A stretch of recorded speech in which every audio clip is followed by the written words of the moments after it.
साल 1958 वसंत का मौसम था।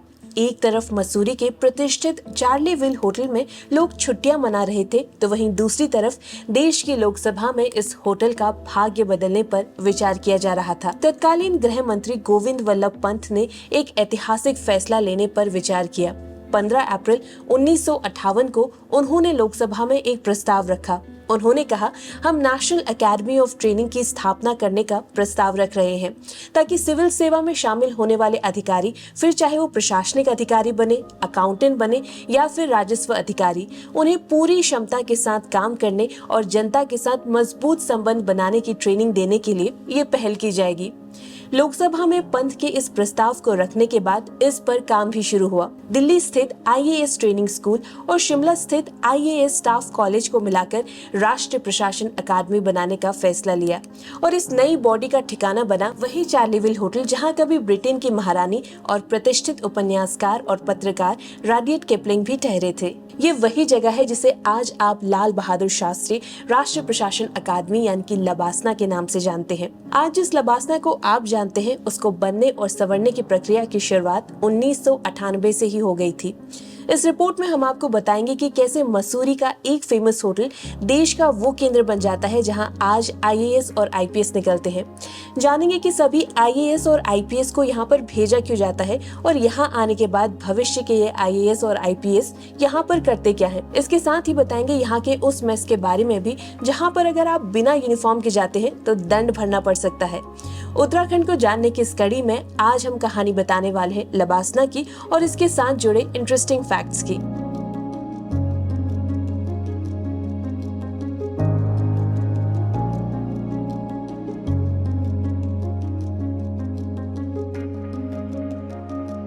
अप्रैल 1958 में लोकसभा में राष्ट्रीय प्रशासनिक अकादमी बनाने के प्रस्ताव रखने के बाद तत्कालीन गृह मंत्री गोविंद वल्लभ पंत इसके काम में जुट गए। उनका प्रस्ताव था कि भारत की सिविल सर्विसेज यानी कि आईएएस, आईपीएस, आईएफएस आदि सेवाओं के लिए नियुक्त किए गए नए उम्मीदवारों को एक ही जगह पर ट्रेनिंग दी जाएगी। इस प्रस्ताव को हकीकत में बदलने के लिए दिल्ली स्थित आईएएस स्कूल और शिमला स्थित आईएएस स्टाफ कॉलेज का विलय कर दिया गया और तय किया गया कि प्रशासनिक अकादमी मसूरी में स्थापित की जाएगी। खुद गृह मंत्री पंत ने मसूरी की पैरवी की।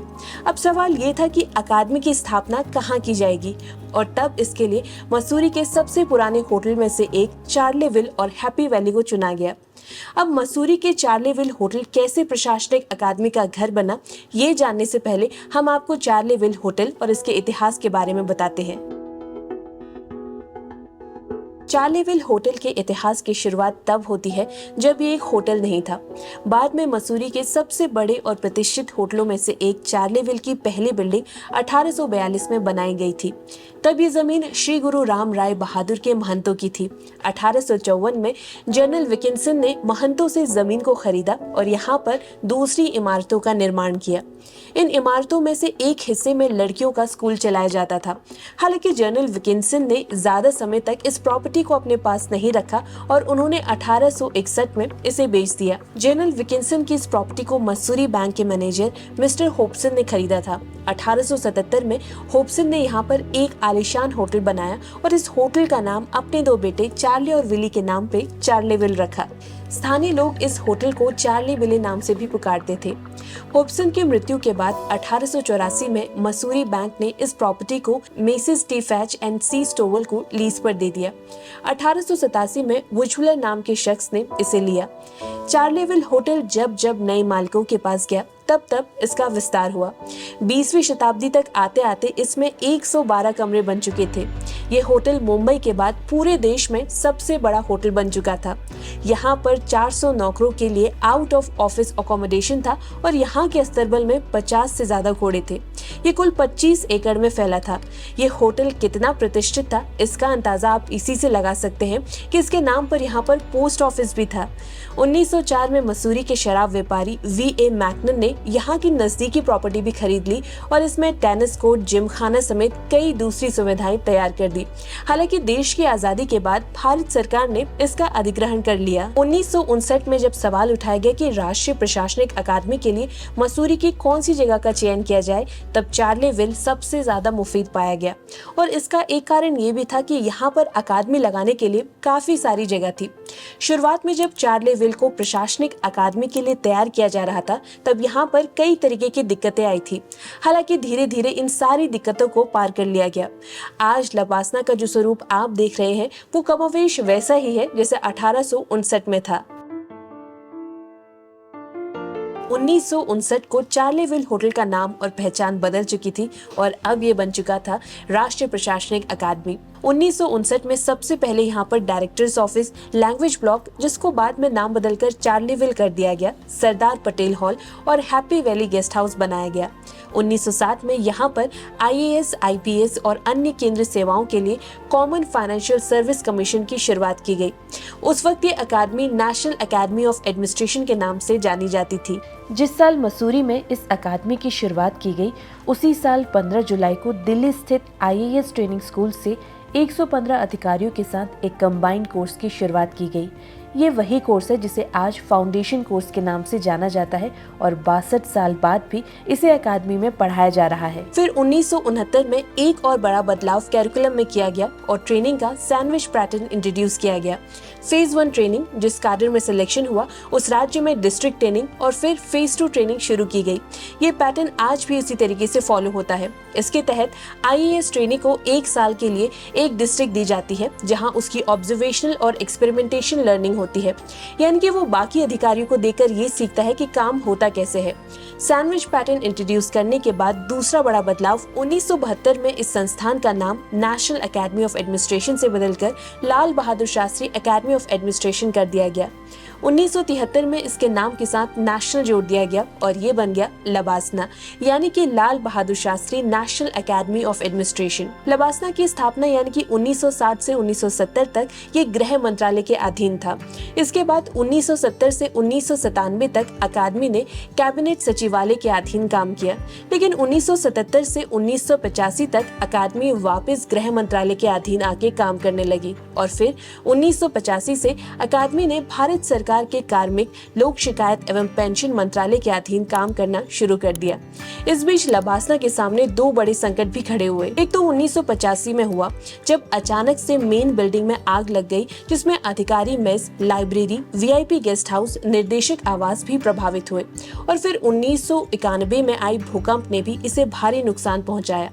इसमें अकादमी का महिला ब्लॉक और GB पंथ ब्लॉक को भारी नुकसान झेलना पड़ा और ये वही 2 स्थान है जहां पर बाद में ध्रुवशिला और कालिंदी गेस्ट हाउस का निर्माण किया गया। आज अकादमी के पास विशालकाय कैंपस, आधुनिक सुविधाएं और तत्कालीन लैस इमारतें हैं। कर्मशिला, ध्रुवशिला, ज्ञानशिला अब पुराने GB पंथ ब्लॉक और AN झा ब्लॉक की जगह इन्हें बनाया गया। AN झा मसूरी स्थित अकादमी के पहले डायरेक्टर थे। जहां पहले लेडीज ब्लॉक था, अब वहां पर कालिंदी गेस्ट हाउस है। इसके अलावा यहाँ पर 1975 से 1978 के बीच चार्लेविल कैंपस में गंगा, कावेरी, नर्मदा हॉस्टल भी बनाए गए। 2012 में यहाँ पर महानदी एग्जीक्यूटिव हॉस्टल भी ऐड किया गया। ये hostel mid career training, silver jubilee और रीयूनियन प्रोग्राम के लिए बनाया गया। 2017 में PM मोदी ने इस हॉस्टल का शिलान्यास किया था। यहाँ पर घोड़ों का अस्तबल भी है जो 1959 से यहाँ पर है। लबासना का अपना एक अकेडमी सॉन्ग भी है जो कि एक बंगाली गीत है। इसकी रचना अतुल प्रसाद सेन ने की थी। वो केवल एक प्रसिद्ध गीतकार और गायक नहीं थे, बल्कि एक सफल वकील, समाज सेवी और साहित्यकार भी थे। ये गीत को अकादमी ने साल 1973 से 1977 तक निर्देशक रहे श्री राजेश्वर प्रसाद के कार्यकाल में अपनाया और तब से ये गीत अकादमी का हिस्सा बन चुका है। बाद में इस गाने की कुछ पंक्तियों का अनुवाद हिंदी, तमिल और मराठी में भी किया गया ताकि अलग अलग भाषाओं में लोग इससे जुड़ सके।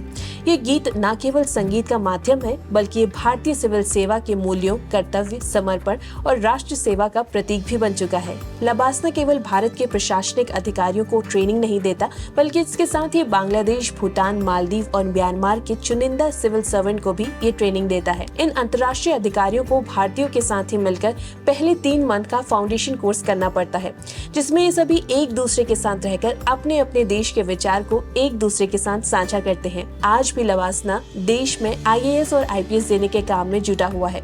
हम आगे आपको ये भी बताएंगे कि लवासना की ट्रेनिंग कैसे होती है, लेकिन उससे पहले उस मेस के बारे में बताते हैं जहाँ पर आपने कड़े नियम फॉलो नहीं किए तो आपको दंड भरना पड़ सकता है। ऑफिसर्स मेस सुनकर आप ये सोच रहे होंगे कि जैसे बाकी मेस होते हैं वैसे ही अधिकारियों का ये मेस भी होता होगा, लेकिन ऐसा नहीं है। ऑफिसर्स मेस अपने आप में ही एक संस्थान है। जब आप यहाँ पर होते हैं तो आपको यहाँ पर प्रॉपर अटायर यानी कि सही ड्रेस कोड में जाना होता है।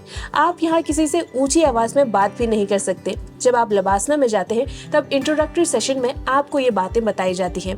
कोई भी अधिकारी मेस में बिना प्रॉपर ड्रेस कोड के एंटर नहीं कर सकता और अगर कोई ऐसा करता है तो उसे दंड लगाया जाता है। लवासना नियमों के उल्लंघन करने वालों में काफी सख्ती बरतता है। सिविल सर्विसेज के लिए चुने जाने वाले अधिकारियों को लवासना में आना पड़ता है। यहाँ पर कैंडिडेट्स को बेसिक एडमिनिस्ट्रेशन स्किल सिखाई जाती है।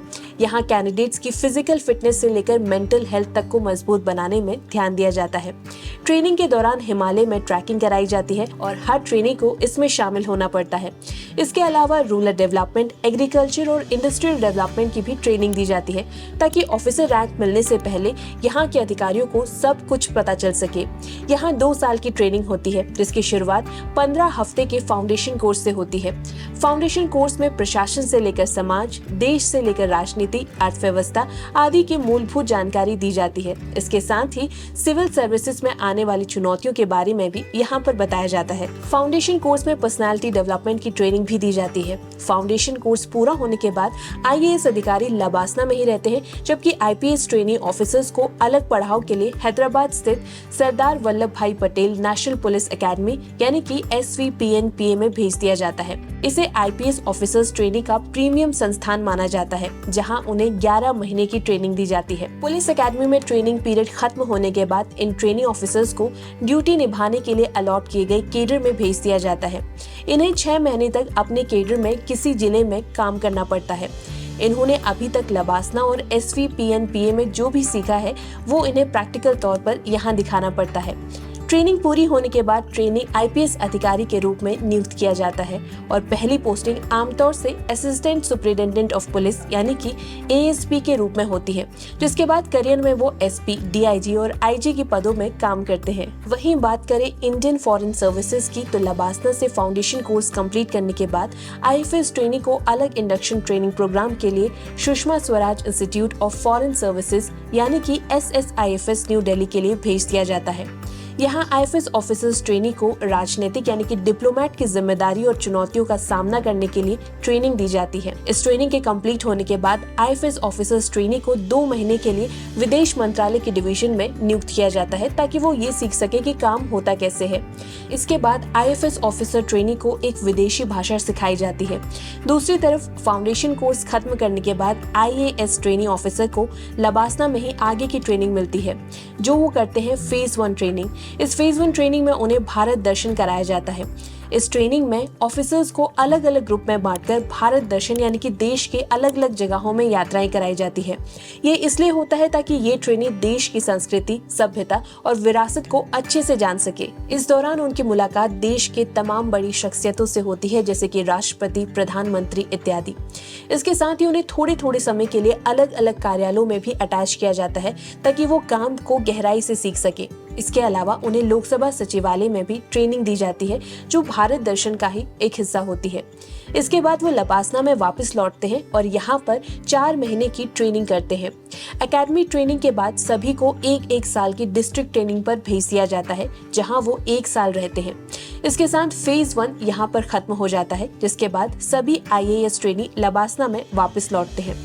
उनकी फेज 2 ट्रेनिंग शुरू होती है। इसमें उन्हें अपनी डिस्ट्रिक्ट ट्रेनिंग के अनुभव और चुनौतियों को भी साझा करना पड़ता है। इस फेज में स्पेशल सेशन भी आयोजित कराए जाते हैं, जहां पर अलग अलग सब्जेक्ट के एक्सपर्ट उन्हें ट्रेन करते हैं और इसके साथ ही 2 साल की ट्रेनिंग पूरी होती है और ट्रेनी आईएएस अधिकारी स्थायी आईएएस ऑफिसर बन जाते हैं और उन्हें संबंधित कैडर को सौंप दिया जाता है। ये लोग संबंधित राज्य में बतौर उप जिलाधिकारी, एडीएम, एसडीएम, सीडीओ, एसीडीओ और ज्वाइंट कलेक्टर के तौर पर अपनी सेवा की शुरुआत करते हैं। लबासना में 2 साल की ट्रेनिंग के बाद सभी आईएएस अधिकारियों को जवाहरलाल नेहरू विश्वविद्यालय यानी कि जेएनयू से एमए की डिग्री मिलती है और इस तरीके से लबासना सालों से देश को बेहतर सिविल अधिकारी देता आ रहा है और आगे भी देता रहेगा। लबासना का ये गौरवपूर्ण इतिहास जानकर आपको कैसा लगा, हमें जरूर बताएं। अगर कोई जानकारी आप ऐड करना चाहते हैं तो कमेंट बॉक्स में जरूर लिखें। इसके साथ ही अगर आपको हमारी ये रिपोर्ट पसंद आई हो तो हमारे चैनल को लाइक और शेयर जरूर करें। इसके साथ ही हमें सब्सक्राइब करना भी ना भूलें। धन्यवाद।